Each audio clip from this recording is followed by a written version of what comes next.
한동안 제가 주제 설교를 했었는데요. 이제 다음 주부터 사도행전으로 돌아가려고 합니다. 오늘은 이제 그 주제 설교의 마지막 결론에 해당됩니다.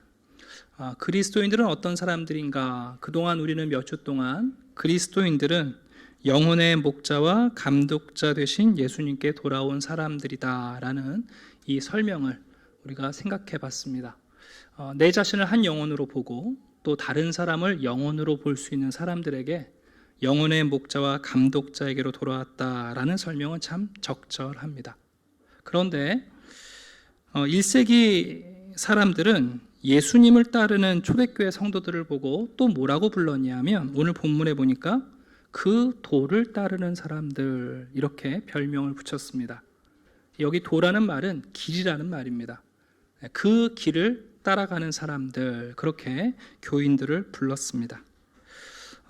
다시 말씀드리면 성도들은 예수님이 걸어가신 길이 자기의 길이 된 사람들입니다. 그저 그 길을 발견한 것이 아니라, 그 길이 이것이라고 얘기하는 것이 아니라 그 길을 따라가는 사람들입니다. 이게 참 중요한 얘기죠. 그런데 여기 나오는 그 길이라는 단어는 본래 구약성경 이사야 40장 3절에서 채용한 겁니다. 이제 다시 이사야서로 한번 가볼까요?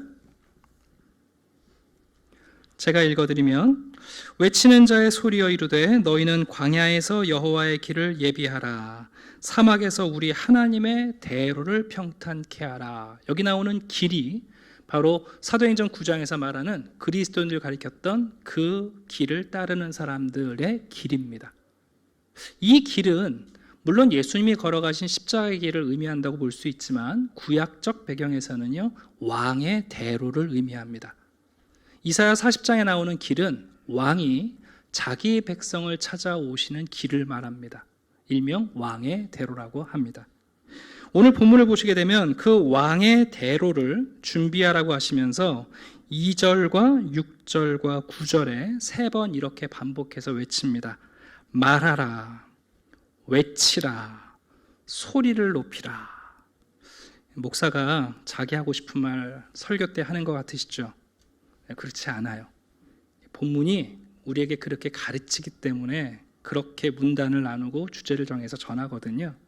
오늘 본문을 보면 이사야 선지자에게 하나님께서 제일 먼저 말하라 그러시고, 두 번째는 외치라 그러시고, 세 번째는 소리를 높이라 그러세요. 이게 뭐냐 하면 왕의 대로를 준비하는 사람들에게 요청하시는 것이고, 우리에게 적용하면 그 길을 따르는 사람들에게 그 길에서 우리가 무엇을 해야 할지를 말씀하고 있는 거예요. 그래서 오늘 이 말하라, 외치라, 소리를 높이라, 이 3가지를 차례대로 전하도록 하겠습니다. 첫 번째, 무엇을 말하라고 하시는가? 우리가 예수님이 걸어가신 그 길을 따라가는 사람들인데, 그 길을 준비하는 사람들에게 무엇을 말하라고 하시는가? 바로 1절입니다. 너희는 위로하라, 내 백성을 위로하라. 한마디로 말하면 하나님의 위로의 말씀을 듣고 우리도 누군가에게 위로의 말을 하라라는 뜻입니다. 여러분, 하나님께서 우리를 위로하신다는 것은 어떤 의미가 있을까요? 그 히브리 말에 이 위로라는 단어는 2가지 뜻이 있어요. 하나는 뭐냐면 의미 있는 희망을 주는 것이고, 또 하나는 다정하게 말하는 것을 얘기해요. 그래서 2절을 보시면 뭐라고 되어 있냐면 마음에 닿도록 말하라, 그렇게 되어 있어요. 다정하게 그 사람의 마음에 와 닿도록 말하라.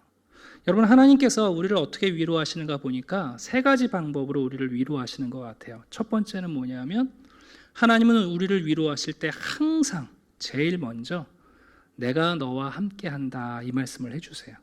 여호수아 1장입니다. 내가 모세와 함께 있었던 것 같이 너와 함께 있을 것임이라. 내가 너를 떠나지 아니하며 버리지 아니하리니. 하나님이 우리를 위로하시는 첫 번째 방식은 뭐냐면 내가 함께 한다, 그거예요. 여러분, 예수님께서도 제자들을 위로하실 때 어떻게 위로하십니까? 내가 세상 끝날까지 너희와 항상 함께 있을 것이다. 너희가 나로 말미암아 수욕과 수치와 고난을 당하겠지만 그때마다 내가 너희를 떠나지 않겠다라고 말씀합니다. 그래서 여러분, 사도들은 최고의 축복이 뭐였냐면 하나님이 너희와 함께 하실지어다. 그게 최고의 축복이에요. 축도할 때 너희와 함께 있을지어다. 그게 왜 최고의 축복이냐 하면 그게 가장 큰 위로이기 때문에 그래요. 그런데 우리와 함께 하시는 하나님이 이사야 40장 이후에 보게 되면 이 배경을 잠깐 설명해 드릴게요. 이 말씀을 지금 누구한테 하시는 거냐 하면 망해버린 유다 백성들한테 하시는 거예요.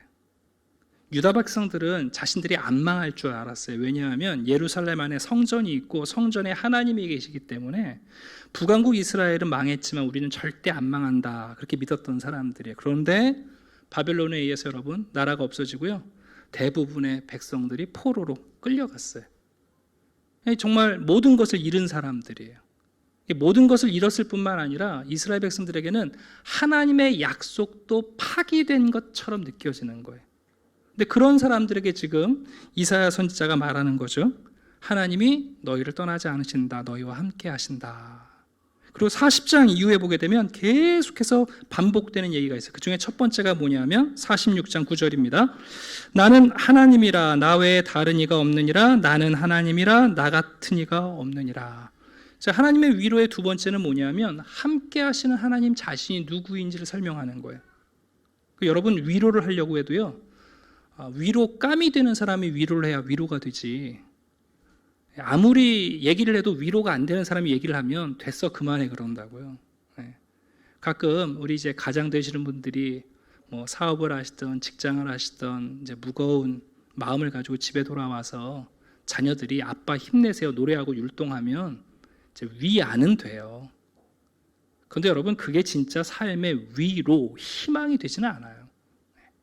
여러분, 진짜 위로라는 것은 나를 도울 만한 분이, 그 능력 있는 사람이 나를 향해서 손을 뻗어줄 때 위로가 되지 않습니까?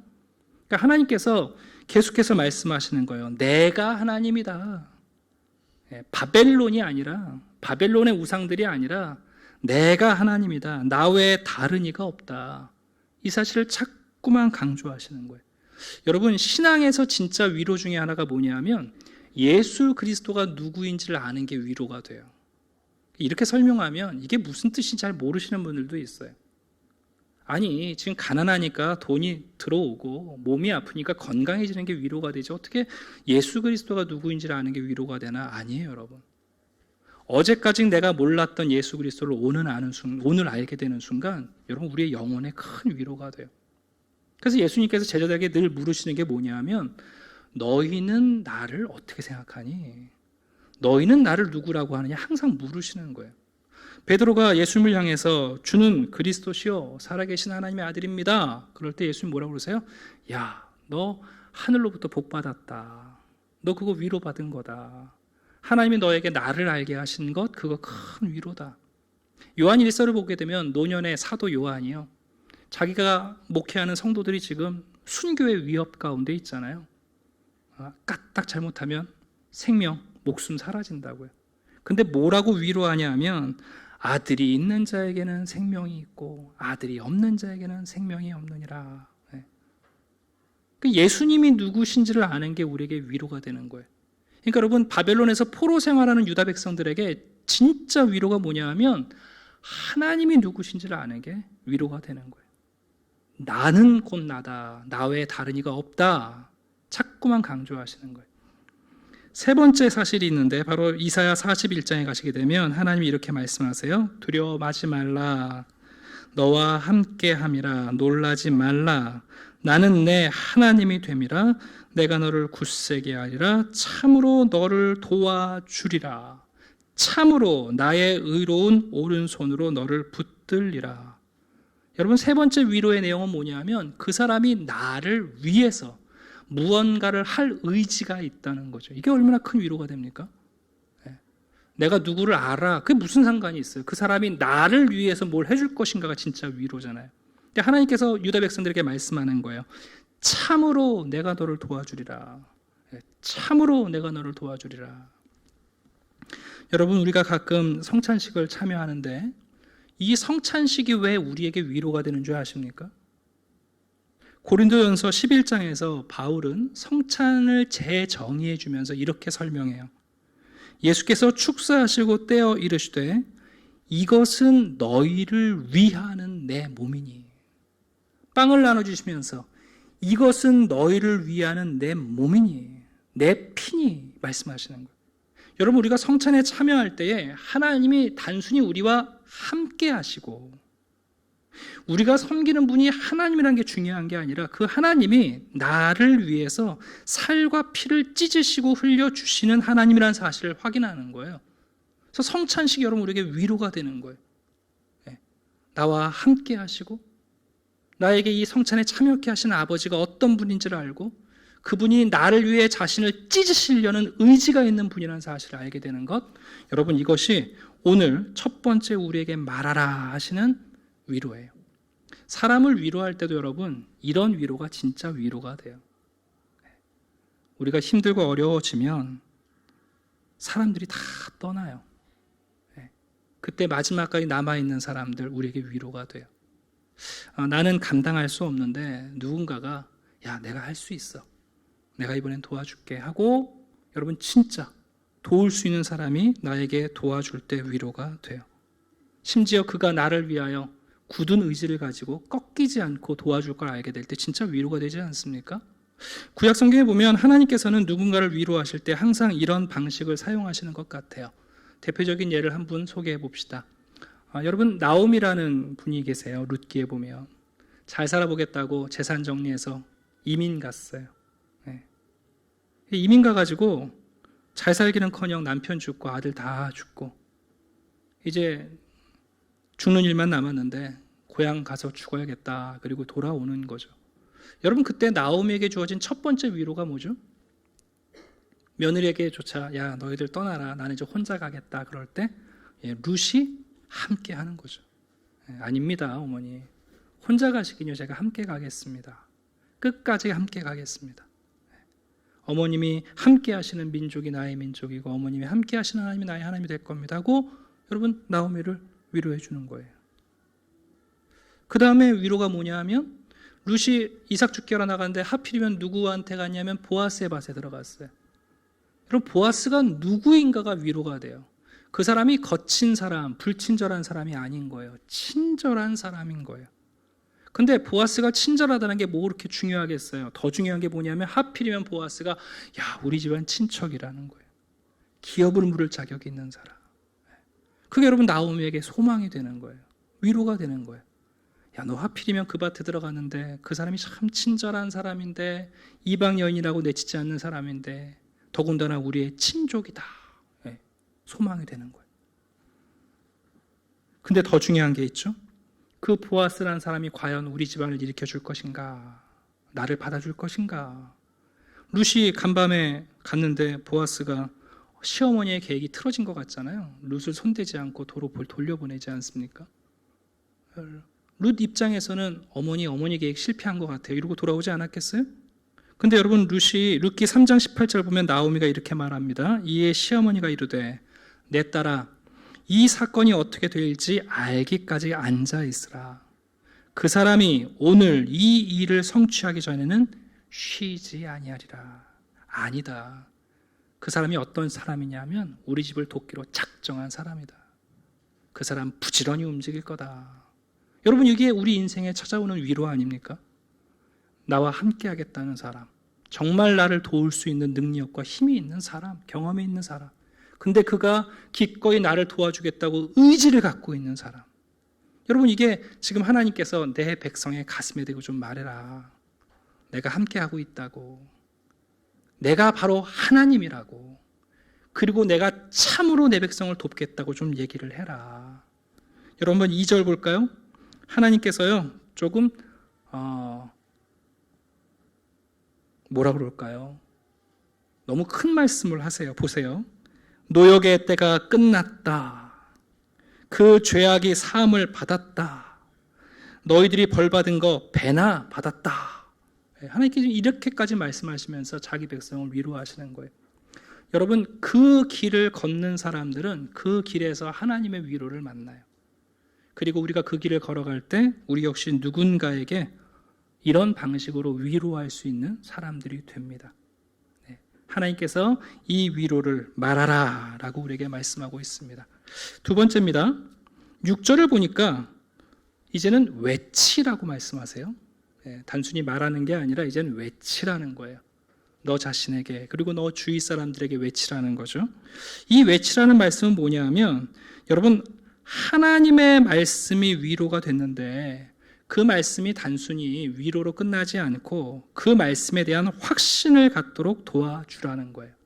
그러면서 그 말씀의 확신을 이렇게 설명하세요. 제가 6절부터 읽어볼게요. 모든 육체는 풀이요 그의 모든 아름다움은 들의 꽃과 같으니 풀은 마르고 꽃이 시들면 여호와의 기운이 그 위에 불미라 백성은 실로 풀이로다. 여러분, 이게 무슨 그렇게 확신이 있는 말씀입니까? 이상하지 않으세요? 근데 하나님께서 우리에게 확신을 주실 때 첫 번째 주시는 확신이 뭐냐 하면 우리 자신이 풀이라는 사실을 확신 갖게 하세요. 여러분, 사람이 과대평가하는 게 있는데 하나님의 말씀에 대한 확신을 하려면 제일 먼저 우리 자신이 풀에 지나지 않는다는 걸 인정해야 돼요.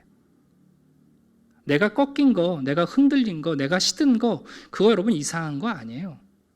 종종 교회 안에서 아직까지도 본인이 꽃이라고 생각하는 분들이 계세요.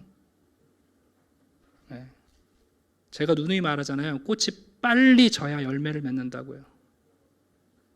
언제 하나님이 여러분 꽃의 목표를 갖고 계세요? 열매의 목표를 갖고 계시죠. 여러분, 우리 백향목 같은 사람 아무도 없어요.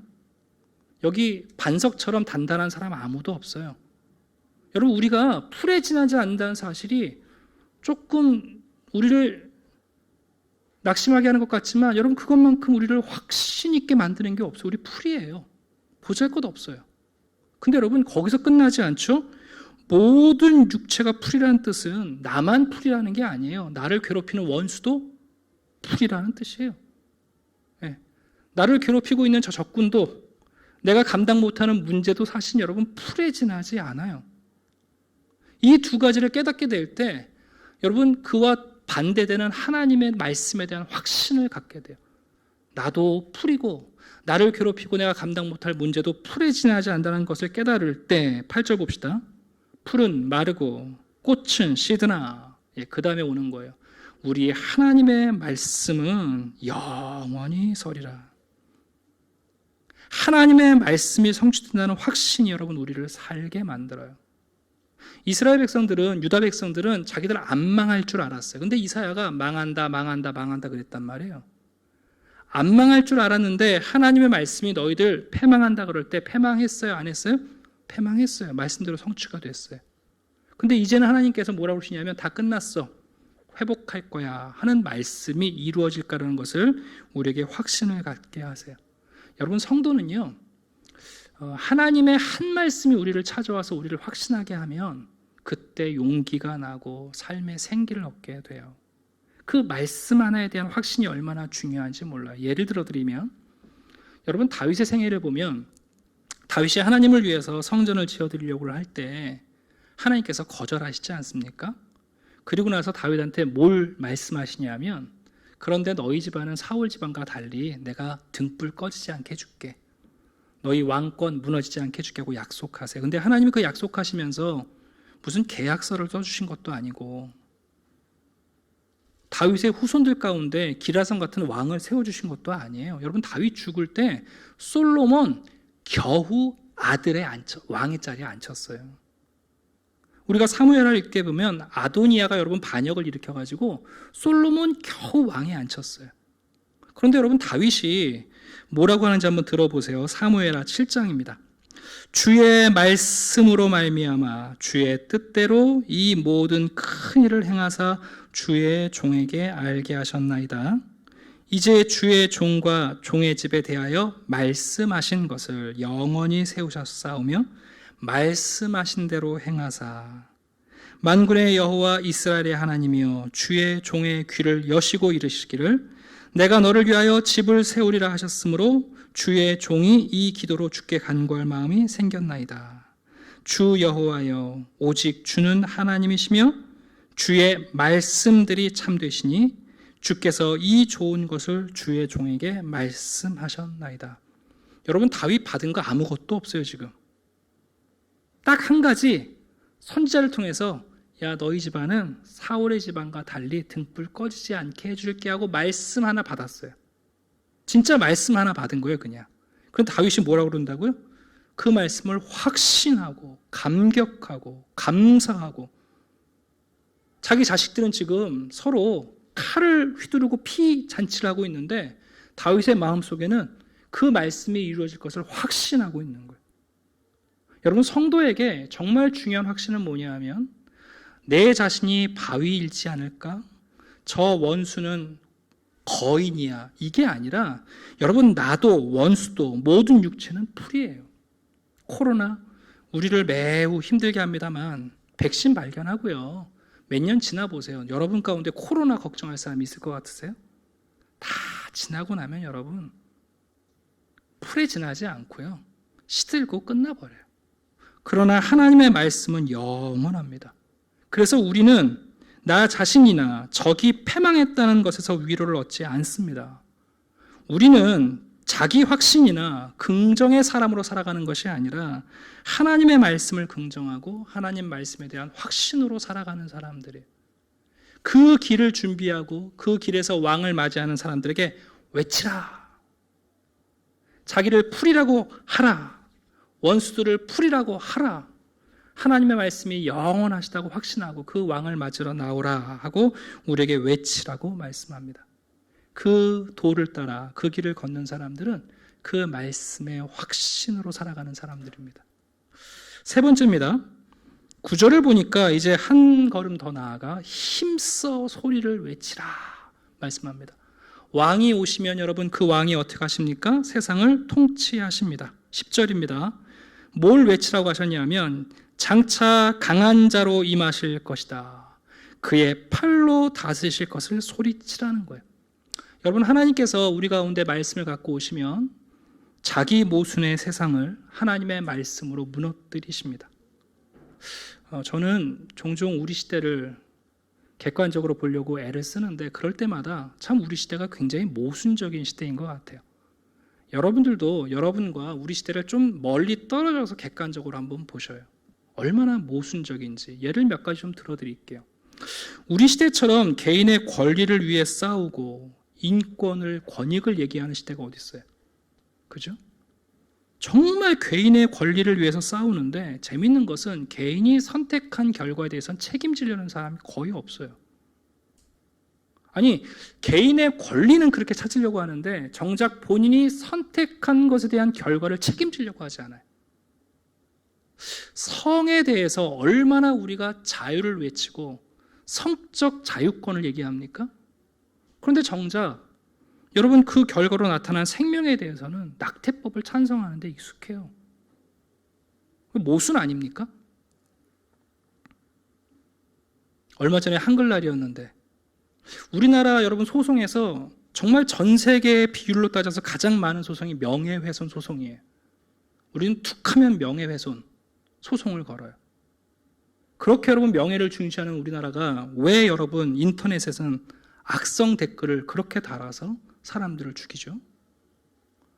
여러분, 한글이 한자나 일본어에 비해서 정말 이 디지털 시대에 적합해요.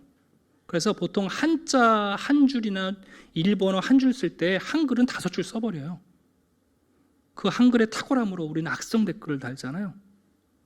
명예훼손을 그렇게 중시 여기면서 왜 그렇게 댓글을 달까요? 여러분, 우리나라가 교육열이 높죠. 아유, 미국 대통령도 인정했잖아요. 근데 여러분, 책을 안 읽어요. 모순 아니에요, 여러분? 우리 시대처럼 여러분 정치에 관심 있어 보신 적 있어요? 근데 대한민국 사람들 정치인 존경 안 해요. 여러분, 진짜 자기 모순이에요. 하나님의 말씀이 우리를 찾아오실 때 여러분, 우리 인생이 얼마나 모순적인지를 알게 되는 거예요. 그게 하나님의 강한 손이에요. 우리로 고집 못 피우게 만드시는 거예요, 여러분. 하나님의 말씀이 우리를 찾아와서 여러분, 우리를 헤집으시면 우리로 하여금 우리의 모순을 깨닫게 만드세요. 그런데 그럼 하나님께서 막 우리를 함부로 통치하시는가? 그게 아니에요. 11절 보시겠어요? 그 강한 손으로 우리를 어떻게 다스리시냐 하면 목자같이 다스리신대요. 굶주린 양떼를 먹이시고 어린 양은 팔로 모아 품으시고 젖먹이는 암컷들은 온순히 인도하신대요. 이사야 54장에 하나님이 이렇게 말씀합니다. 산들이 떠나고 언덕들이 옮겨질지라도 나의 자비는 내게서 떠나지 아니하며 나의 화평의 언약은 흔들리지 아니하리라. 너를 긍휼히 여기시는 여호와의 말씀이니라. 마커스 보그라는 아주 훌륭한 신학자가 계시는데 그분이 예수님의 말씀, 가르침을 통해서 자비의 정치학이라는 말씀을 하셨어요. 이 자비의 정치학이라는 게 뭐냐면 예수님 당시 유대인들이 추구했던 거룩의 정치학과 대조되는 개념으로 설명하신 거예요. 여러분, 거룩 그러면 항상 좋게 생각하시죠. 그런데 유대인들은요, 오랫동안 바벨론 포로 생활을 하고 로마 식민지 생활을 하면서 자신들의 정체성을 유지하기 위해서 정치적으로 거룩의 정치를 선택했어요. 이게 무슨 얘기냐면 거룩이란 렌즈로 세상을 보면 세상이 정확히 둘로 나뉘어지는 거예요. 정결과 부정, 순결과 더러움, 성스러운 것과 그릇된 것, 유대인과 이방인, 의인과 죄인, 양극단이 나타나요. 그래서 자신들의 정체성을 지키려고 한 게 거룩의 정치학이에요. 근데 여러분, 예수님은요, 이 땅에 오셔서 거기에 동의하지 않으셨어요. 예수님은 죄인들과 로마 군인들과 세리들과 창녀들과 그들을 기꺼이 품으시는 자비의 정치학을 추구하셨어요. 유대인들이 가지고 있던 거룩이란 잣대 대신에 예수님께서는 의인과 죄인을 가로지르고 유대인과 이방인들을 가로지르는 자비의 길을 내셨어요. 그게 여러분 자비의 정치학이에요.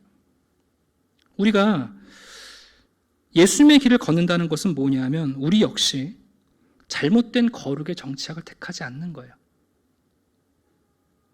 그 길을 걷는 사람들은 여러분 이 온순히 인도하시는 주님의 자비에 대하여 우리가 마음을 쓰기 시작해요.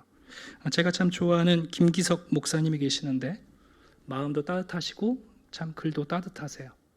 그분의 글 가운데 자비와 관련된 글이 있어서 잠깐 읽어드릴게요. 지금 우리가 잃어버린 것은 자비의 에토스가 아닐까요? 너무 감상적으로 들리지 않기를 바랍니다만 저는 꽁꽁 언 땅을 걷는 비둘기의 빨간 발을 볼 때마다 안쓰러운 마음이 들곤 합니다.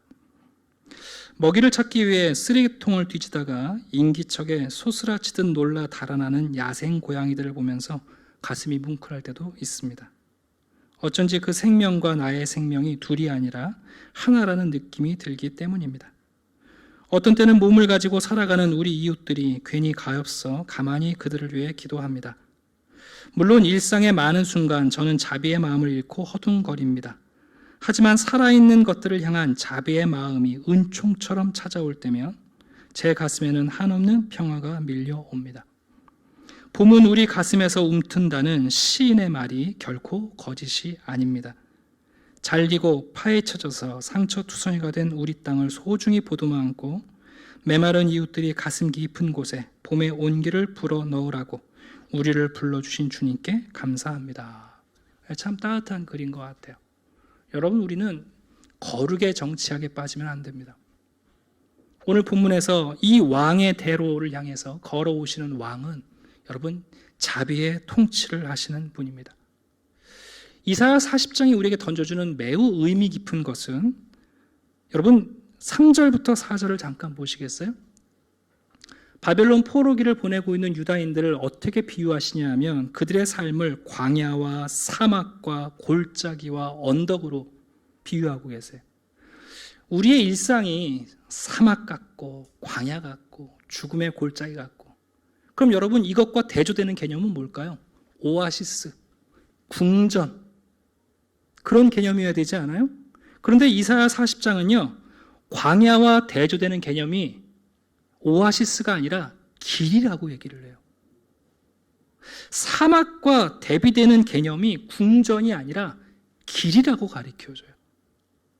골짜기를 극복하는 것이 평지가 아니라 왕이 오시는 길이라고 설명을 해요. 여러분, 이 개념이 되게 중요한 것은 종종 우리 현대 크리스찬들은요, 우리가 예수님의 길을 걷는다 그럴 때 어떤 생각을 하시냐면 진화적이고 미래지향적인 생각을 갖고 있어요. 내가 예수님을 쫓아 내년에는 좀 더 나아지리라. 예수님을 쫓아 그 위에 좀 더 나아지리라. 근데 여러분, 성경에서 말하는 예수님의 길을 걷는다는 것은 그 길을 얘기하는 게 아니에요. 잘 들어보세요.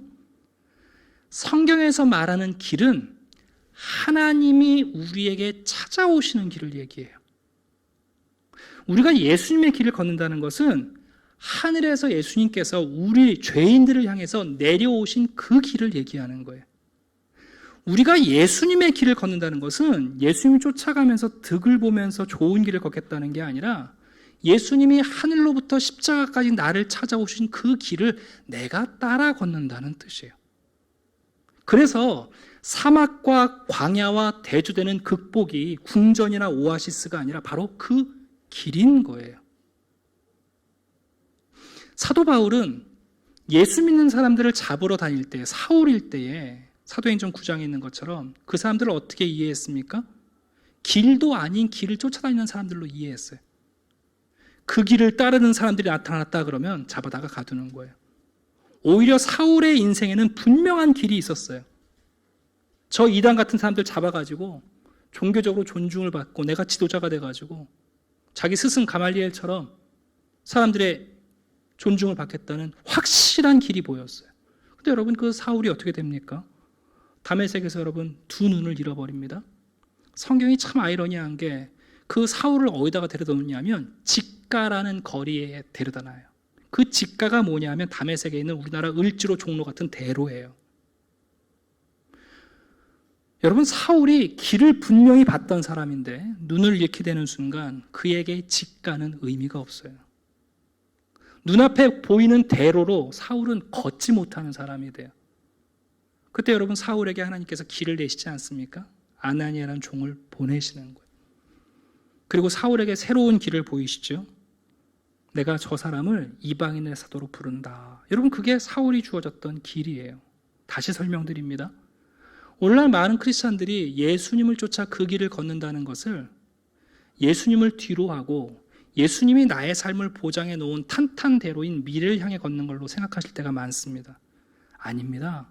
성경이 말하는 우리가 걸어야 할 길은 하나님께서 포로된 백성들에게 찾아오시는 그 길, 예수님께서 하늘 보좌를 버리고 우리에게 찾아오신 그 길을 우리가 걷는다는 뜻입니다. 그게 그 길을 걷는 사람들이라는 깊은 의미가 담겨 있습니다. 그 길을 걷는 사람은 여러분, 하나님이 백성을 위로하셨듯 우리도 누군가의 가슴에 대고 위로하는 거죠. 우리가 함께 할게. 내가 너보다 조금 나은 게 있는데 그걸로 힘을 써줄게. 그리고 우리가 의지를 발휘하는 거죠. 비록 우리는 풀로 드러나고 원수들이 풀로 드러날 때에 여러분, 확실한 하나님의 말씀의 영원성을 붙잡고 그 길을 걸어가는 거예요. 그 길에서 우리는 거룩의 정치학이 아니라 자비의 정치학을 가지고 그 길에 앞장서 가는 거죠. 그런데 여러분, 주의할 점이 있어요. 까딱 잘못하면 우리는 그 길에 길잡이가 아니라 앞잡이가 될 수 있어요. 다들 예수의 길을 걷는다고 말하는데 바른 길잡이가 아니라 잘못된 앞잡이의 길로 걸으면 여러분, 그 길을 걷는 사람들이 아니에요. 그 길을 걸 때 우리는 말하고 외치고 소리를 높입니다. 위로하기 위해서 말하고 말씀에 확신을 주기 위해서 외치고 하나님의 자비의 섭리를 찬양하기 위해서 우리의 소리를 높이는 것, 이게 여러분 정말 우리가 그 길을 걸어가야 할 이유입니다.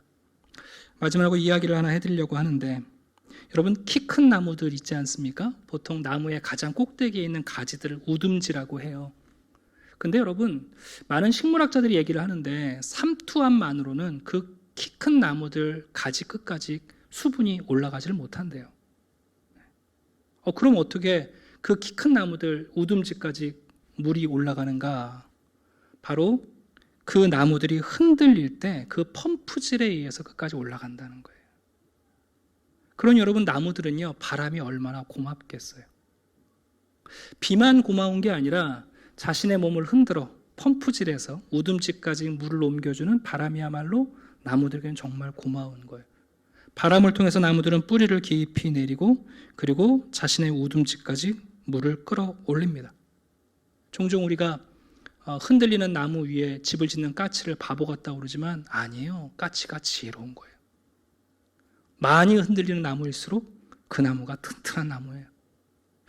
저는 신앙도 비슷하다고 생각합니다. 여러분, 흔들리지 않는 신앙이라는 건 없습니다.